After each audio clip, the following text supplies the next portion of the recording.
Ce fan avait un tatouage de Justin Bieber, mais ce qu'il préparait est inimaginable. En 2012, un plan terrifiant a été déjoué de justesse. Un complot digne d'un film noir, ciblant l'une des plus grandes célébrités de la planète, Justin Bieber. Et derrière ce plan se cachait un homme que personne n'aurait soupçonné, enfermé dans une prison de haute sécurité aux États-Unis.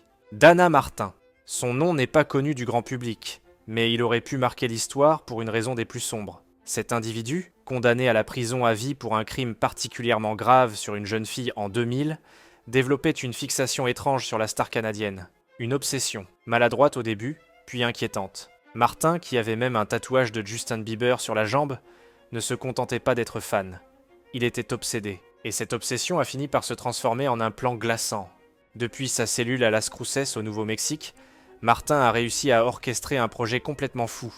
Faire enlever Justin Bieber, mais il n'était pas seul. Il a recruté 2 complices à l'extérieur, Mark Stike, un ancien codétenu, et son neveu Tanner Ruan, 2 hommes qu'il a convaincus de se déplacer sur la côte Est pour réaliser l'impensable. Martin avait tout préparé, une liste de cibles, des instructions précises, et même un plan très détaillé. Et sur cette liste, il y avait Justin Bieber, qui n'avait que 18 ans à l'époque, son garde du corps, ainsi que 2 autres personnes. Le plan était lancé. Les complices étaient en route, mais quelque chose d'inattendu s'est produit.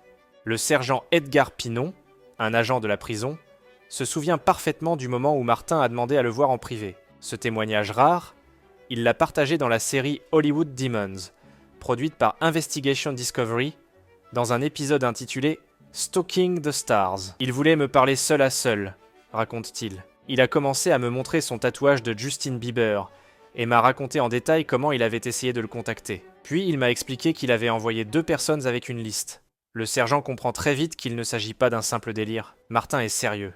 Les détails sont troublants. Les instructions précises. Alertés à temps, les autorités interviennent.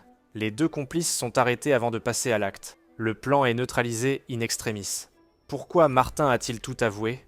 Peut-être par besoin de contrôle, ou peut-être pour que tout le monde sache ce dont il était capable. Il finira par plaider coupable pour avoir organisé ce projet dangereux, même s'il ne l'a pas mené à bien. Mais une question reste suspendue. Comment un homme enfermé derrière les barreaux a-t-il pu s'approcher d'un tel scénario ? Justin Bieber, sans même le savoir, a échappé à l'un des complots les plus sombres et dérangeants de sa carrière.